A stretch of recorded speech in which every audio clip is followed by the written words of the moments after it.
We're going to get started. Thank you, everyone, for joining us today. This webinar is Navigating Forced Labor Compliance, and we're here to talk about U.S. forced labor compliance, what to expect this year in 2024 and in the years to come. My name is Marissa Brock. I am the Senior Director of Policy and Government Affairs at Sourcemap. I'm joined here by Sourcemap founder and CEO, Leonardo Bonanni. Thanks for joining us, Leo. And thank you, everyone, for dialing in. Just a quick reminder, if you have any questions throughout this webinar, at the bottom of your Zoom screen, there's a Q&A function. It's the button with the little talk icon with a question mark in it. You can submit questions to us throughout the webinar through that function, and we'll try to get to all of them towards the end of the conversation.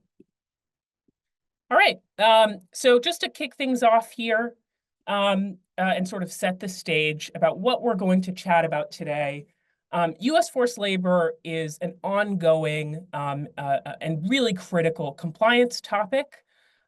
Since the U.S. passed a stricter forced labor law in 2022, we've really seen a really interesting evolution of forced labor due diligence and compliance over the last couple of years. And this law isn't going anywhere, and it continues to be currently the strictest law on the books around forced labor due diligence, particularly in the sort of immediacy of the enforcement compared to other legislation. So we're going to do a little trip down memory lane and talk about how U.S. forced labor has transformed since 2022, and then get into a discussion around, again, what we can expect going forward, and also how companies can prepare and ensure that they have the correct processes in place and due diligence in place to ensure that they're compliant with the law.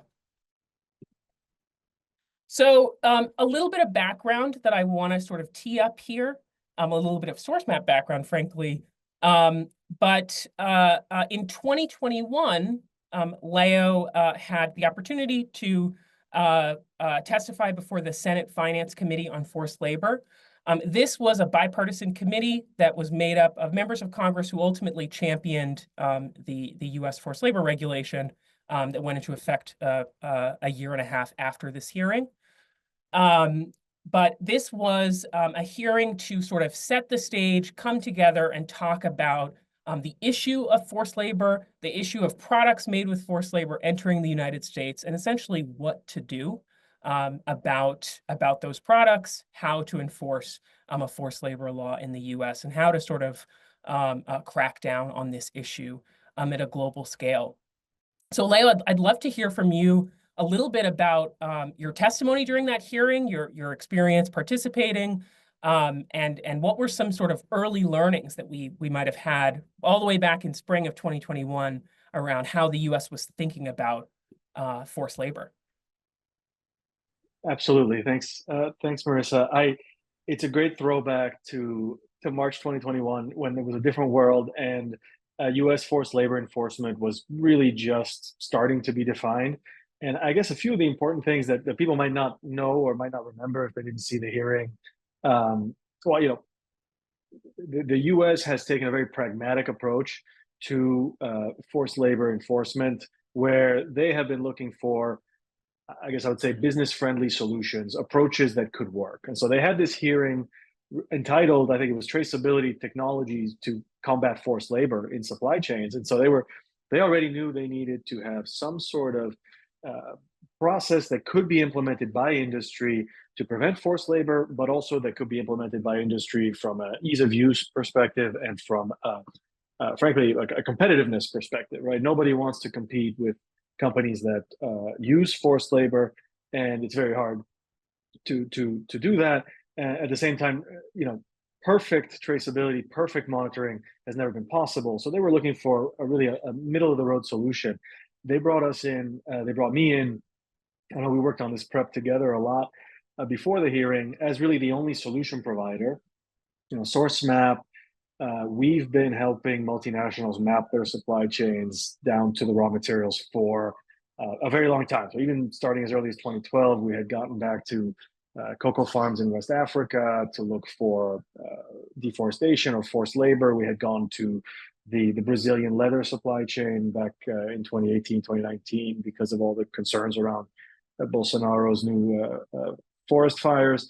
And so we've been doing this. And so this is exactly what, honestly, the Republican side of the hearing was looking for, was solutions that have been proven in industry, that have been deployed at scale, and they weren't just good for preventing forced labor and complying with these regulations, but they were also good for running a more competitive, a more responsible, a more nimble business. And so I was brought in to testify as the only solution provider. Everybody else on the hearing was either coming from the labor side or the industry associations and NGOs.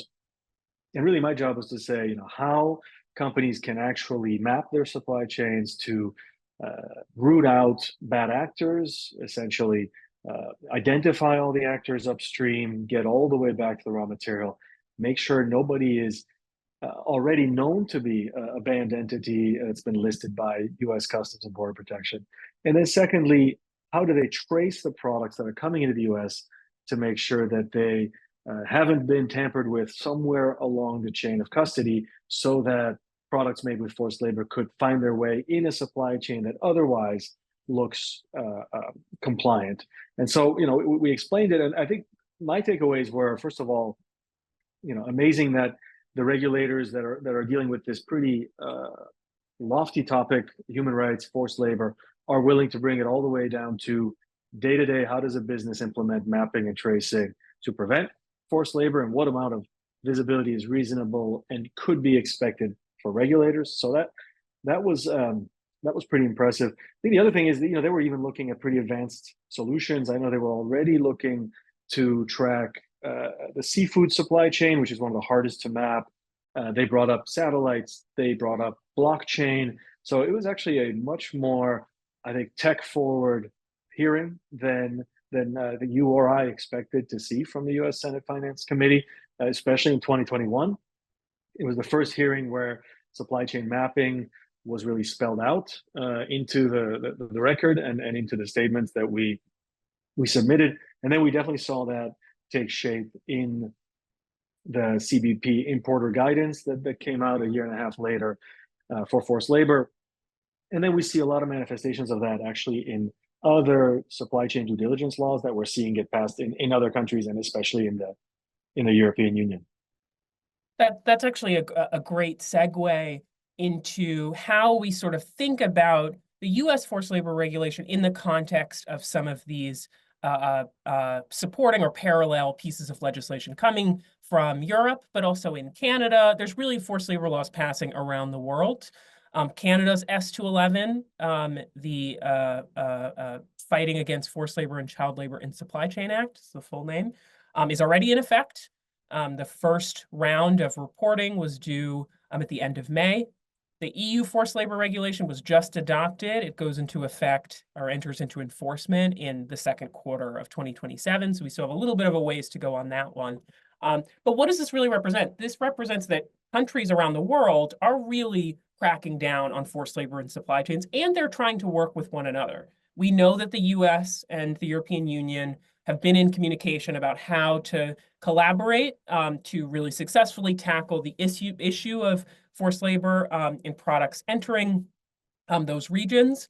And they want to get ahead of the risk of creating essentially parallel supply chains where companies might have a forced labor free supply chain that's entering the US to meet US requirements. But if the EU law is not as strict, it doesn't have the same level of due diligence, then there's a risk that there's sort of inadequate due diligence occurring for products entering the European Union.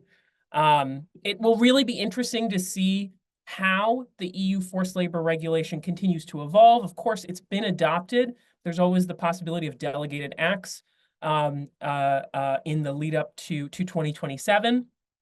And a major difference with the EU regulation compared to the US, one is the EU regulation is essentially, it fits within the sort of map of complementary legislation that the EU is passing. That includes the Corporate Sustainability Due Diligence Directive, Corporate Sustainability Reporting Directive. Those establish the due diligence and reporting requirements. So companies would not only need to conduct forced labor due diligence, but actually report on what they're doing and what processes they have in place.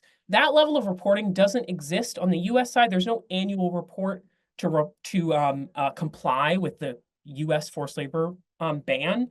However, the US forced labor ban is enforced at a stricter level than what we're expecting to see coming out of the EU because products are detained as they're entering the US borders. There's a fairly high financial burden associated with those detentions, and there's a very rapid response time required for companies that face a detention on the US. That actually is consistent across the US and the EU. With the EU forced labor regulation, if an investigation is launched into a company for forced labor risk, they would have 30 days to respond, which is the same as the amount of time that a company would have to respond on the US side and contest either admissibility or applicability of the US ban. So starting to see a little bit of kind of overlap in how these governments are approaching enforcement of the law. While these are, of course, very distinct pieces of legislation, they're clearly working together. They're clearly communicating. So there's been some really interesting updates on the US side in the last couple of weeks. We want to talk a little bit about the industries that have been impacted by the US forced labor ban to date. Of course, everyone remembers in 2022, the focus was on cotton, the focus was on tomatoes, and then over a series of months in 2022, the focus started to center around solar panels and the raw materials that are used to produce them. That has continued to evolve over the last couple of years. It's really important to note the US forced labor ban is not product specific or commodity specific. Any good that is manufactured whole or in part using forced labor is at risk of detention under the US forced labor ban. And it's also not only applied to products coming from a particular part of the world. Of course, we know the regulation passing in 2022 did have sort of a targeted focus. But in terms of the actual enforcement and application of the law, a large number and a huge percentage of goods that are detained under that ban are not coming from China. China is not listed as the country of origin for a lot of those goods. And the US is really, cracking down on third country manufacturing, which we'll talk a little bit more about as this webinar progresses. But to sort of center on some of the updates that have happened in the last couple of weeks, DHS, the Department of Homeland Security, has over the last few weeks and months really been working hard to add entities to the UFLPA entities list that has existed since 2022, but especially in the first couple of years of the law, did not have a large number of entities included. There were a lot of cotton-based entities on there, but on June 11th, a number of additional entities were added for industries that have not faced a tremendous amount of scrutiny under the US forced labor ban previously. So this really does signal a change and a shift in focus. And it kind of underscores that the US government is not only targeting a couple of industries, these industries that we've been hearing about since 2022. So seafood entities were added in this most recent round of entities. Aluminum entities were added, and footwear entities were added. Footwear has received a little bit of scrutiny since 2022, particularly because it's often lumped in with apparel, which of course has faced quite a bit of detentions under the forced labor ban. But aluminum and seafood in particular, really interesting to see DHS kind of expanding its focus and including more industries. What can we expect over the rest of the summer? More entities are going to be added. This is sort of an ongoing process with CBP, DHS, FLETF in general. Their goal really is to continually add entities and really do the research to identify where that risk exists.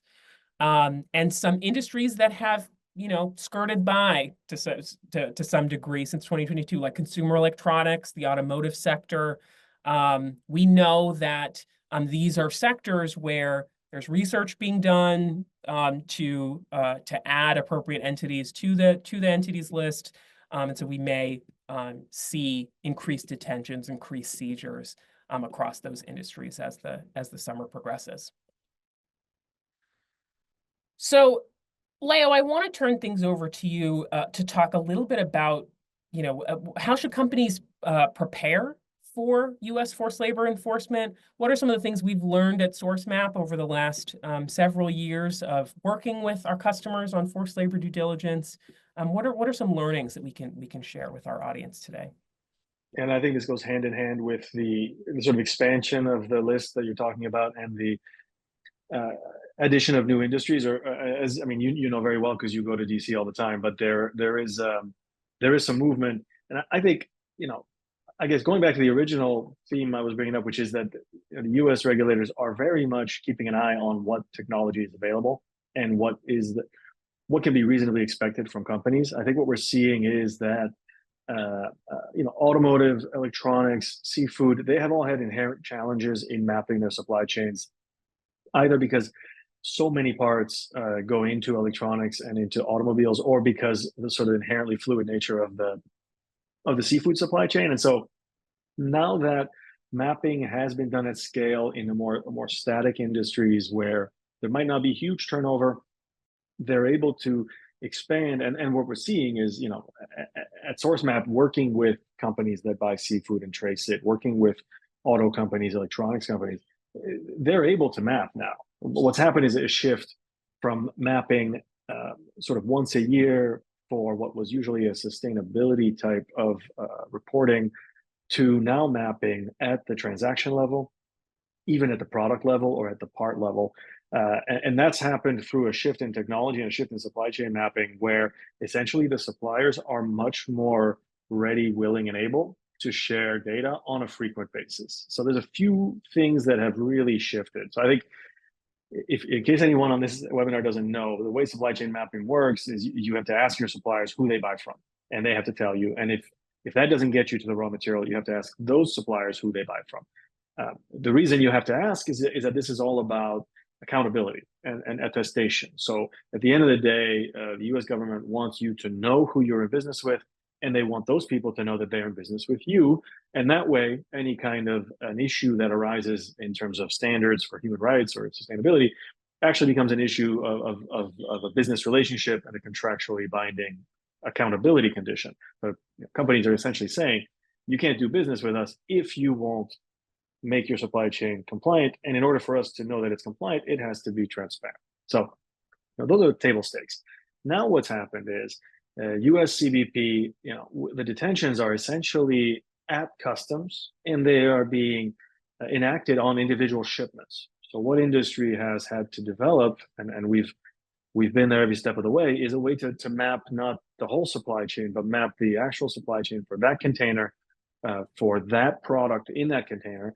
And if you will, then the clean bill of health for each single container that comes into the country. And over the months and years since the laws went into effect, we've been able to expand that from industries like food and apparel, with relatively simple products that might only have dozens of components or ingredients, to automotive, electronics, pharmaceutical, even some of the clean energy products that can have thousands and thousands of parts, and then by definition, thousands and thousands of suppliers. So as traceability technology has matured, so has CBP's ability to digest that information. And in fact, they're conducting a series of pilots to develop their next generation customs portal, specifically designed in order to be able to absorb chain of custody data at the shipment level. So everyone is moving from what was a sort of a once a year exercise for reporting, for sustainability, to ongoing traceability of the whole upstream supply chain in a digital format that can be parceled and handed over to to the regulators, CBP, obviously for forced labor. And then I think I should point out that the new European deforestation law very closely mirrors this development by actually, they've actually created in the EU for a whole different set of issues around deforestation, a customs portal where companies are expected to upload supply chain maps for every single container that enters. So rather than detentions of suspected containers, Europe is actually not going to allow any in-scope products to even enter the economy unless they come preloaded with a map that's been vetted to be deforestation free. So both sides of the Atlantic are digitizing their supply chain due diligence requirements. It really behooves companies that haven't started mapping and tracing to do so now, because either in 2025, actually the last day of 2024, when the European deforestation law goes into effect, or what we expect to be the new US customs portal, ACE 2.0, as they call it, sometime in 2026, or with the introduction of the Corporate Sustainability Due Diligence Directive in Europe in, I think, Marissa, correct me if I'm wrong, but in 2027. Correct. One of those three is going to be the tipping point when supply chain mapping will actually be a required piece of data that has to accompany every shipment that enters these two major economic blocks. And so, as the technology has evolved for the private sector, so have the regulators been following closely, and it's only a matter of time before they will be blocking shipments that don't have a fully vetted chain of custody. Absolutely, and you touch on sort of an interesting motivator, which is the fact that shipments can be, of course, blocked from being placed on the market. What I want to sort of underscore as well here is on the EU side, investigations into companies that have a accusation of forced labor in their supply chain are public. So that is a fundamental change in sort of the enforcement mechanism on the EU side compared to the US. On the US side, there isn't some public list of every company that's faced a detention or seizure under the US forced labor ban. There are, of course, withhold release orders. You can look up any entities that have received withhold release orders, but there is no list of, the thousands of goods no public list of the thousands of goods that have been detained since 2022. That information can, of course, leak in the press, but that's not publicly available information.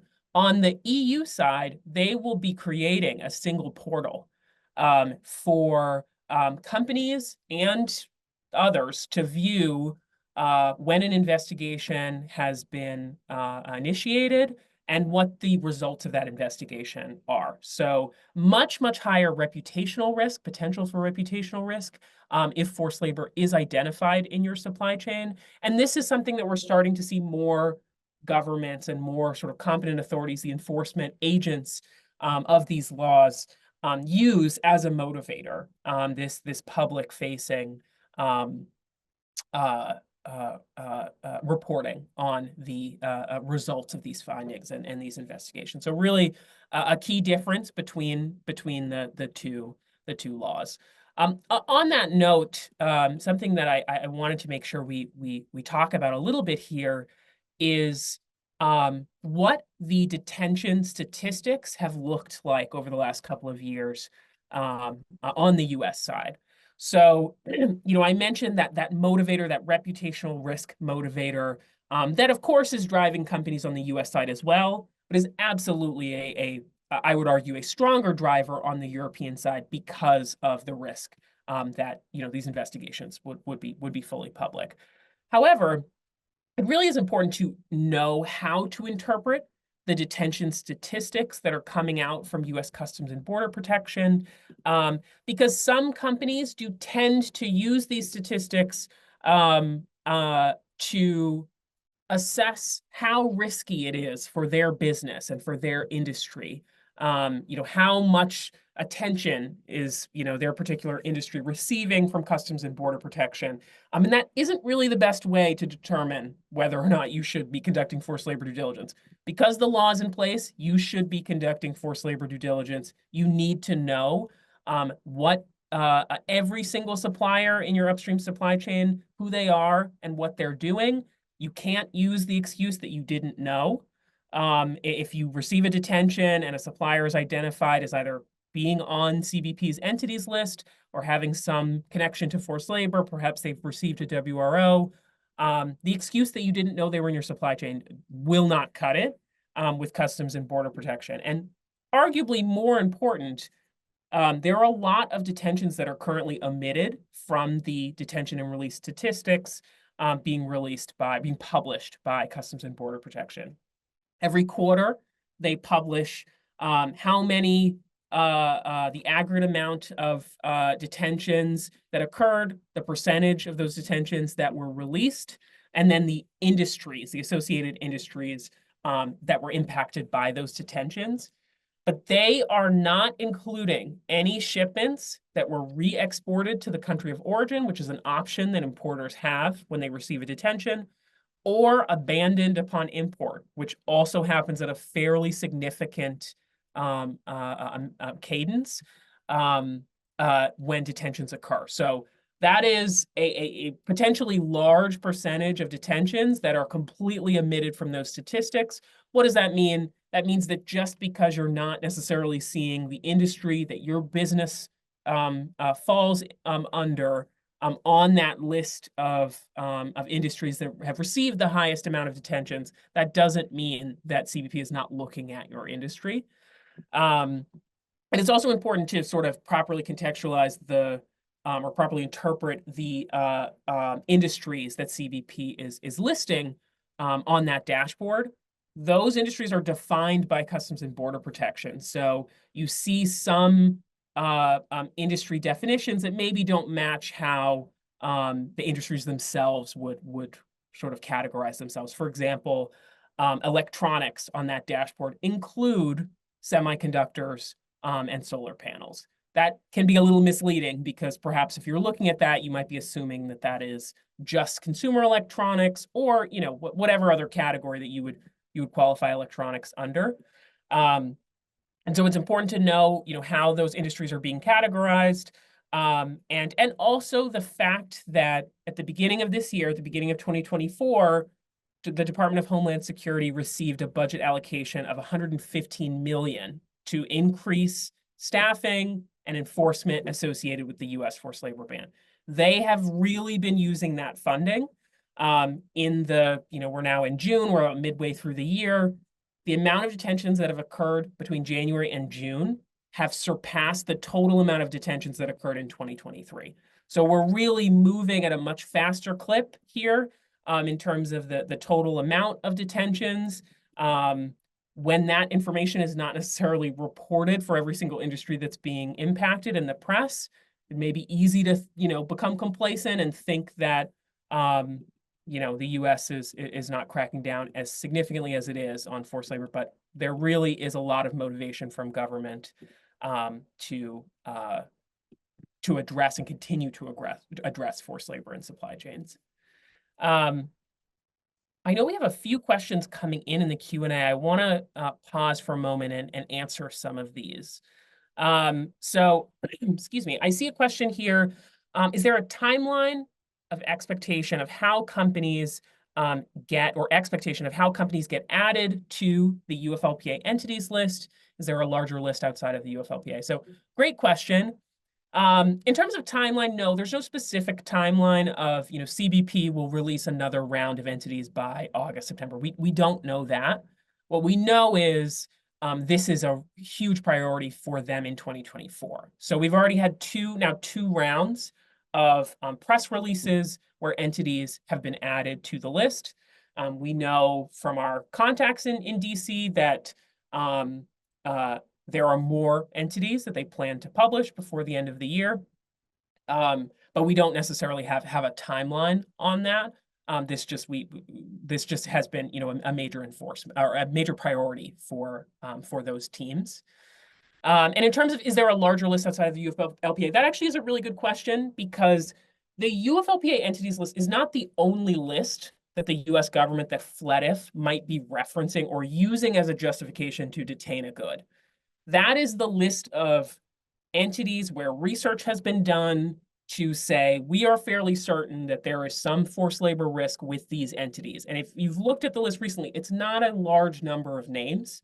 However, there are a lot of other reports, either from universities, from other institutions that have been used. We know that Customs and Border Protection reference those lists. They look at those lists. They're paying attention to which industries are receiving accusations of forced labor.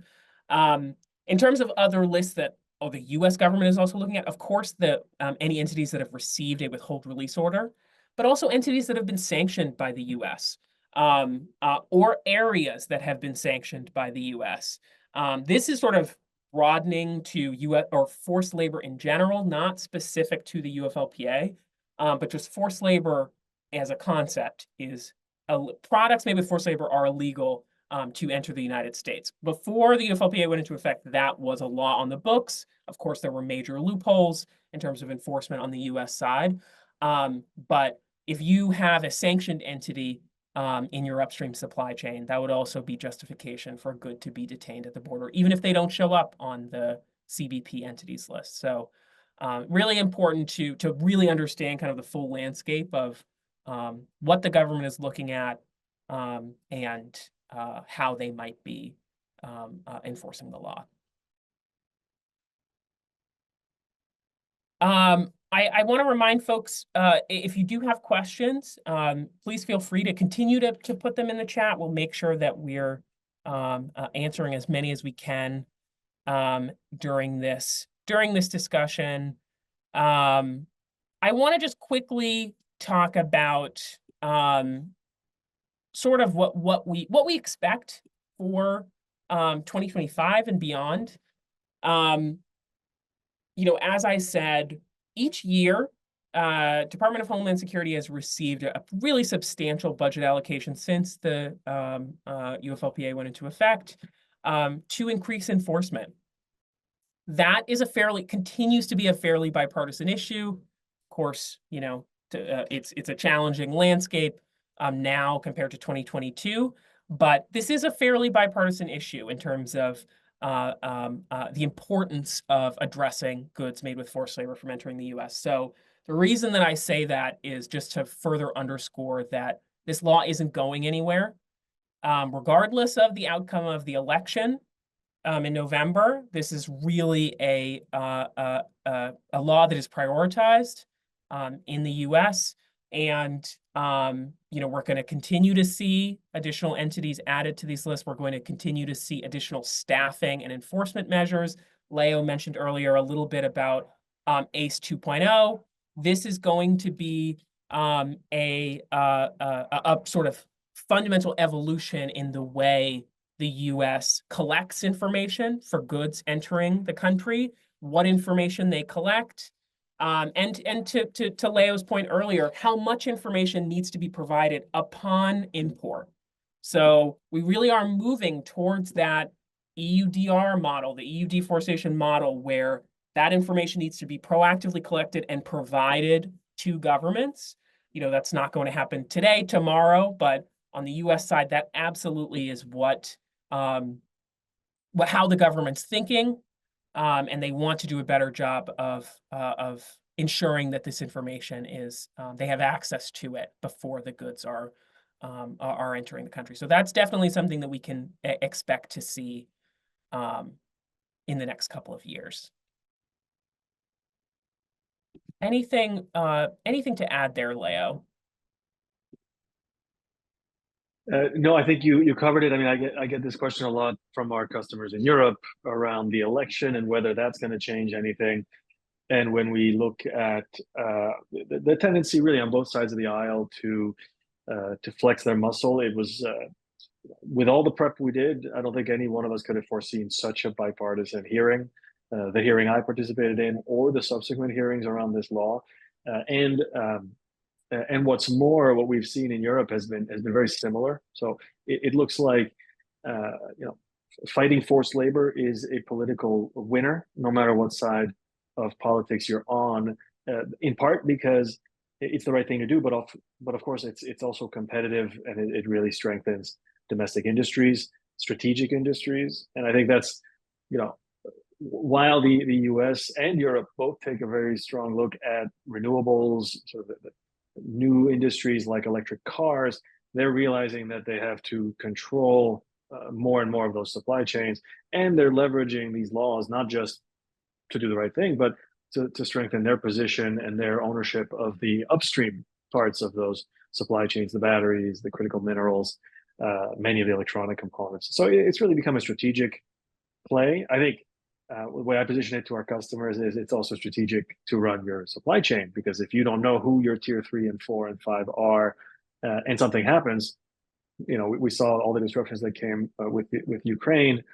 We've seen a number of disruptions come with climate related issues. And so, you know, any lead time that a company can buy themselves to find out who they're in business with, what the risks might be, is worth its weight in gold in such a resource constrained global economy right now. So yes, forced labor laws have been on the books for years, I guess technically nearly a century in the US. But mapping and tracing is definitely changing how those laws are being enforced, what companies can expect to do, and what makes companies and industries competitive. So, anyways, long story short, I think it's well past time for companies to be mapping and tracing, and we're seeing accelerating, not decelerating, enforcement of just the U.S., and soon that'll be coupled with a pretty parallel and maybe potentially even more risky set of laws on the other side of the Atlantic. We've got a couple of questions coming in around what we're seeing with some of the customers that we work with, any challenges that those customers might be facing. So one of the questions we have here is, what if a supplier doesn't want to comply with a mapping process? What if they refuse to provide information? Leo, how would you answer this if a customer were to ask, you know, what happens if my supplier is just adamantly refusing to provide me with the information I'm requesting?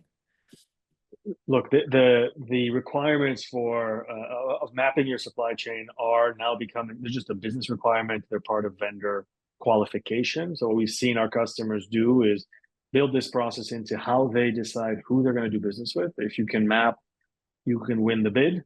And then when there are commodity-based contracts where they have an annual negotiation, they're asking for that map of sources before they even negotiate on the volume that they're going to want to buy, because they're looking at their risk portfolio and they're effectively hedging on what suppliers are sourcing from where. So it's a condition for doing business. It's also the law. So it would be very hard these days for a supplier of one of our customers to refuse. Now, there's a few nuances that I do want to bring up. One is, this is not prejudicial, right? This cannot, should not, and frankly would do no good if it was only being required from suppliers who are located in countries that people think have a higher risk of forced labor. For one thing, it's prejudicial, and many countries don't allow a law that singles out their businesses from any others. But maybe more importantly, to your earlier point about third countries, you know, most of the CBP detentions are not coming from China. They're coming from other countries. Everyone knows that if you can't import something from one place, you can import it through an intermediary. And so, you know, you're targeting your mapping to just the people who you know are in a high risk area does not actually identify or mitigate risks. What you need is the whole chain of custody, and make sure that there is no inclusions, nothing is getting in or out of that supply chain along the way. So that's one nuance. And the other one is, not all the industries are mapping and tracing at the same level, and there are some real capacity issues, and there are some real motivation issues. And so, you know, right now, many companies in your tier 3 and tier 4 may still not fully know their obligations under a US forced labor law. They may not have the tools in their company to actually do traceability at the degree that they need to. They may not be collecting the right documents. So even if they want to participate and are invited to participate, they may need some significant capacity building on the business process side or on the technology side to be able to have the right processes. And, you know, very basic things like if you run a warehouse and all the products you buy are then all blended together, then you're going to have a much harder time giving your customer a clean chain of custody, a traceability for the products you sell to them. So you want to separate out the various things, tie them back to who you bought them from. So it's really an operational excellence process that companies have to implement. So it's not all bad. Most of the time when suppliers aren't answering, it's because they can't, they don't have the information, or they don't understand the role that they play in this. And it's very often we have to come in, our customer, with the direct supplier, the tier one or the tier two who has mapped, and then and only then does that sort of sub supplier finally understand who they're doing it for, why, and how important it is. And then some very productive conversations happen around capacity building and investment that needs to take place, or maybe different rules of engagement, so that they can predictably trace and document everything that passes through their hands. So it is nuanced. We have a whole team actually in Europe and in the US, because of the time zones, that speaks, I think, 9 or 10 languages now, that is expert in onboarding everybody from a hazelnut farmer to a semiconductor fab in East Asia. It's a playbook, it's a set of rules, it's a really clear set of communications from their customer, from their customer's customer. So there's all of that together really helps set up our customers and their entire supply chains for success, so that they spend less time mapping and more time optimizing their supply chains. Great. I think we're coming up on time here, but that was a great way to wrap things up. I know there are a couple of questions that we've seen come through that we haven't had a chance to answer today, but I would urge anyone who has some follow-up questions or just want to speak with our team about some of the items we discussed today and sort of Sourcemap's methodology and approach, to reach out to us. You can email us at info@sourcemap.com. And for any of your colleagues who didn't get a chance to dial in today, we will be circulating the recording for this webinar. So feel free to share that. And we really look forward to continuing this conversation. Again, if you have any questions, please reach out to us. And Leo, thank you for your time today. Thank you. All right, everyone, have a great afternoon. And see you soon.